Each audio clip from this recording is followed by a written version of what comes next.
Fala, meus camaradas, tudo bem com vocês? Meu nome é Gabriel Barros, para quem não me conhece, eu sou advogado. Peço que, para quem está chegando agora, por favor, se inscreva no canal, curta, comente, compartilhe. Estou aqui sempre trazendo algumas reflexões do ponto de vista crítico, criticando o direito, a política, para sair um pouco desse debate muito senso comum que é colocado para a gente a todo tempo, beleza? Liguei a luz aqui, coisa linda, hein? Então vamos aqui, camaradas, vamos refletir hoje sobre o tema de ocupações. Eu tenho atuado bastante em ocupações aqui em Aracaju, participado, debatido, sempre em contato com as pessoas para entender cada vez melhor, né? Porque há muito preconceito sobre isso e há também muita desinformação, certo? Muito por conta da ideologia mesmo.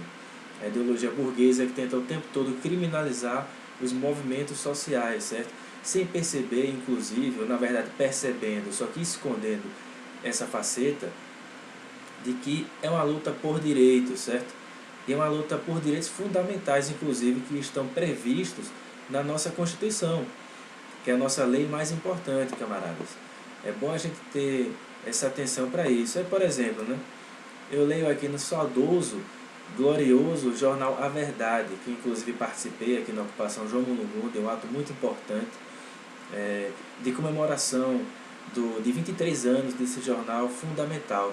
E aí eu leio que teve uma decisão lá do Tribunal de Justiça do Rio de Janeiro que despejou, ou seja, realizou um despejo em afronta e sendo contrário, portanto, a uma decisão em âmbito do ADPF, que é uma arguição de descumprimento de preceito fundamental, uma nomenclatura bem grande, né? Mas que é uma ação constitucional, certo? E nessa ação, o STF balizou alguns critérios para que ocorram as desocupações. Então não pode ser assim, simplesmente, o prédio é meu, é isso e aquilo, vamos lá, desocupa aí, tira essas pessoas daí e pronto. Não é bem assim. Fora que eu vou também debater um pouco mais sobre o porquê das ocupações acontecerem, existirem, certo? Porque é uma luta por direito, certo? Não é algo que acontece à toa. É uma luta por direitos que são negados a populações mais carentes, que estão excluídas desses direitos. Porque o direito, uma sociedade burguesa, ele serve para algumas pessoas. Então, o sujeito de direito, até Pachucanes, um filósofo, um juiz filósofo da Rússia, tratava disso. O sujeito de direito, uma democracia burguesa, ele não abarca todas as pessoas, certo? Então ele é só colocado do ponto de vista formal. Então, se a gente tem no artigo 6º da nossa Constituição, por exemplo, que é um direito fundamental, um direito social, a moradia, por que é negado a algumas pessoas? Porque algumas pessoas, portanto, abandonam prédios, não cumprem a função social da propriedade, certo? Porque a nossa Constituição, o Código Civil, estipulou a função social da propriedade. Então não é que vai acabar as propriedades privadas, certo? Portanto, não são invasões que acontecem, são ocupações mesmo, para dar uma função social à propriedade e cumprir aquilo que está estipulado na Constituição. Porque se a gente tem no Código Civil lá de 1916 a propriedade meramente como mercadoria, ao menos do ponto de vista formal, o Código Civil de 2002, se compatibilizando com a Constituição Federal de 1988, garante a função social, tem como norte algo a ser perseguido e perquirido por todos, pela sociedade, pelos operadores do direito, sobretudo, a função social de uma propriedade. E aí quando eu vejo que um Tribunal de Justiça ele autorizou a desocupação de uma ocupação que existia lá no Rio de Janeiro, que dava uma função social a uma propriedade, é uma decisão que afronta o direito e afronta também aquilo que foi estipulado lá através dessa DPF de número 828 e na decisão do STJ, ou do STF, tá certo? Do Supremo Tribunal Federal. Tá aqui, o despejo realizado exatamente no dia em que a ocupação Luiz Gama realiza um mês de existência é criminoso. Ele viola a última decisão do STF na DPF 828, que sentenciou que o poder público deve assegurar abrigo público ou moral. Eu vou comentar um pouco sobre os critérios, inclusive, que o ministro Luiz Roberto Barroso, ele estipulou em uma decisão lá em 31 de outubro, certo? As desocupações não podem acontecer de qualquer forma, pessoal. Então aqui, sentenciou que o poder público deve assegurar abrigo público ou moral, e é lamentável essa decisão, porque diz respeito à decisão tomada na DPF 828, que buscou evitar o cumprimento de liminares de reintegração de posse em conflitos coletivos, sem que houvesse tentativa de mediação e apresentação por parte dos poderes públicos de alternativas habitacionais, porque é isso que a gente vai comentar aqui. Então, muita atenção para esse tipo de situação, porque pode ser que ocorra alguns despejos de forma criminosa. Então, não são ocupações que são movimentos criminosos, não. Pelo contrário, são movimentos que lutam por direitos fundamentais, que já estão previstos na lei, certo? Já estão previstos, não é nada de invenção não. Já está na lei. A Constituição Federal, artigo 5º, garante lá a função social da propriedade. Artigo 6º também. O artigo 170 da Constituição Federal, que fala lá das balizas da ordem econômica, função social da propriedade também. Tem livre iniciativa, propriedade privada tem, mas tem que cumprir uma função social. Tem que se compatibilizar com a justiça social. Está lá, é texto, é literal, certo? Está na Constituição. E aí vejamos, camaradas, é o seguinte. O ministro Luiz Roberto Barroso fixou balizas que devem seguir como parâmetros caso ocorram desocupações. E quais são, portanto, essas balizas? Alguns critérios aqui. Vamos aqui. Uma decisão de 31 de outubro, certo? Desse ano aqui, 2022, o ministro Roberto Barroso fixou critérios para caso de reintegração de posse antes da tomada de decisões judiciais, certo? Então ele determinou que a Justiça deve criar comissões de conflitos fundiários para analisar esses casos, beleza? Isto é, os despejos e reintegrações têm limites, porque a propriedade ela obriga, tem função social. Então a decisão de Barroso estabelece ainda que antes de tomada de medidas administrativas que possam resultar em remoções coletivas de pessoas vulneráveis, as autoridades devem, vamos lá, primeiro ponto, ouvir previamente representantes das comunidades afetadas, certo? Ouvir previamente representantes das comunidades afetadas. Executar as ações a partir de prazo mínimo razoável para desocupação pela população envolvida. Prazo mínimo. Direcionar as pessoas de vulnerabilidade social para abrigos públicos ou assegurar medida eficaz para resguardar o direito à moradia. Repito, a moradia é um direito. Está na Constituição, é um direito. Todos, absolutamente todas as pessoas têm o direito à moradia, a estar em um lugar, a ter onde dormir, a ter o seu conforto de estar na sua casa. Todos têm esse direito. Só que infelizmente é negado para muitas pessoas que vivem aqui no Brasil e que vivem sob a tutela de um país capitalista, porque não é só aqui no Brasil.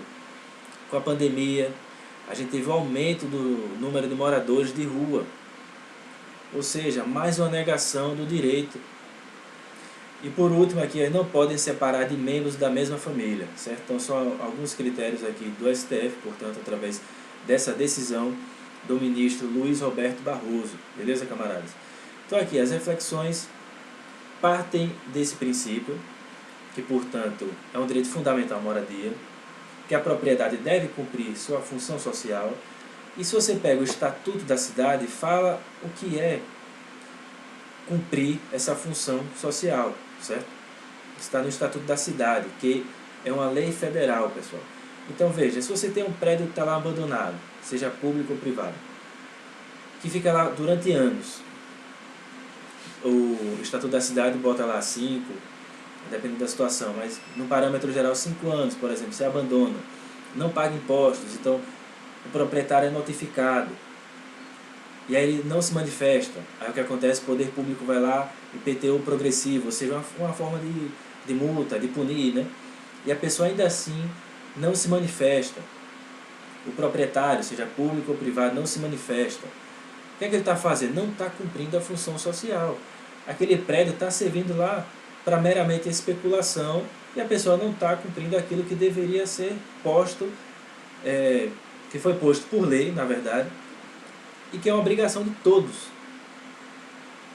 Então veja, no artigo 39 lá do Estatuto da Cidade é o seguinte: a propriedade urbana cumpre sua função social quando atende às exigências fundamentais de ordenação da cidade expressas no plano diretor, certo? Assegurando o atendimento das necessidades dos cidadãos quanto à qualidade de vida, à justiça social. Então veja, essa nomenclatura, justiça social, está também na Constituição, está aqui, e ao desenvolvimento das atividades econômicas respeitadas as diretrizes no artigo 2º da lei aqui do Estatuto da Cidade. Então é isso que está aqui estipulado, expressamente previsto no Estatuto da Cidade, camaradas. É isso. Então a reivindicação popular de movimentos como o MLB, por exemplo, e é bom que vocês conheçam, é bom ter esse conhecimento de dentro. Vocês vão ver que são trabalhadores que estão lutando por direitos através da organização política, que é a organização fundamental para fazer com que a gente reverta todo esse quadro funesto, esse quadro horripilante, infelizmente, que a gente passa, de pessoas passando fome, de pessoas sem ter seus direitos assegurados, não tem moradia, não tem, portanto, abrigo para poder dormir, para poder ser acolhido. E aí se organizam politicamente e ocupam, não é invasão, é ocupação, porque a mídia coloca, através da sua ideologia liberal, essa vulgata, vulgariza e criminaliza os movimentos sociais. Veja o debate que está sendo colocado aí na política. Qualquer coisinha que tenha uma justiça social em mente, como parâmetro, como princípio, aí o mercado se abala, a mídia não gosta. Por quê? Porque acaba afetando interesses burgueses, interesses elitistas, do elite que domina a sociedade e não quer ver nada de bom para o pobre. É isso que está em jogo, camaradas. É isso que está colocado. E quando a gente tem uma luta por um direito fundamental, é preciso organização. É um movimento como o MLB, que é um movimento de luta nos bairros, vilas e favelas, que existe em todo o Brasil, é um movimento fundamental, que precisa de apoio, de organização também de outras pessoas, de outros institutos, de outras instituições que consigam abarcar essa luta, que é uma luta, repito, por direito. Não é a luta meramente partidária. É uma luta por algo que está previsto na Constituição. Ninguém está pedindo favor a ninguém não, viu? Quando as pessoas pedem, vão exigir, na verdade, comida em supermercado, realizam atos, manifestações, e ainda são taxados como baderneiros, coisas desse tipo, é porque não é entendido publicamente a gravidade da situação pela qual algumas pessoas passam. Isso tem que ser debatido, camaradas. É muito grave, a situação é muito grave. E a advocacia precisa também se posicionar nesse sentido, de chegar junto. Instituições como a OAB, certo? O STF cumpriu um papel importante, ainda que dentro dessas restrições aí burguesas, bastante limitadas, né? Mas fez um papel importante nessas ações aí de despejo, certo? Por exemplo, negando, não permitindo as reintegrações de postos durante a pandemia e tudo, mas a gente sabe como é bastante limitado. Então, saúdo aqui o movimento como o MLB, que faz uma luta fundamental. Tá certo, camaradas? A reflexão é essa, baseada no direito, naquilo que está previsto na Constituição, no Código Civil, no Estatuto da Cidade. Espero que vocês tenham gostado do vídeo. Por favor, curtam, se inscrevam, comentem, compartilhem esse vídeo. Beleza, camaradas? Até a próxima. Sigamos na luta, sigamos juntos. Beleza? Valeu, muito obrigado.